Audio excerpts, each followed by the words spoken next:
da al'ajabi dama ki bani kalmar soyayya binciken da na yi so ya zama makamin cuta gunke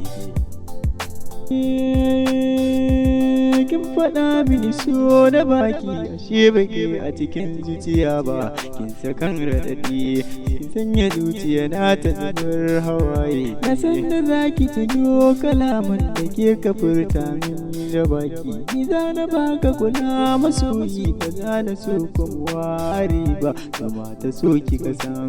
daga baya ta zamtamkar maɗaɗi rayuwa da masoyi da iki tuno haka yar baba ka samu mai sanka don Allah shi yake da waya ban gane ba in kin san ba kya so na dan Allah me yasa kika furta min na kauna kike ka ce mini shekaru hudu suke kai wani rufin kauna zan ta kan bogi su kike mini daga baya na gane ba kya so na san maso wani ne ashe nake da ban gane ba kin faɗa mini za ki bani kula yadda ban tsammani ba tausayin ki na jiya shi ya saka ni na bayyana kalmar so kin samun ciwon so kin sanya zuciya ta da kwalla shi so yana da wuya domin kuɗi a kansa na sha wahala arauniya ta zo guna kamun na an karate mini illa da satan zuciyata ta ce ta kulle inda ba zan bude ba babu ta baba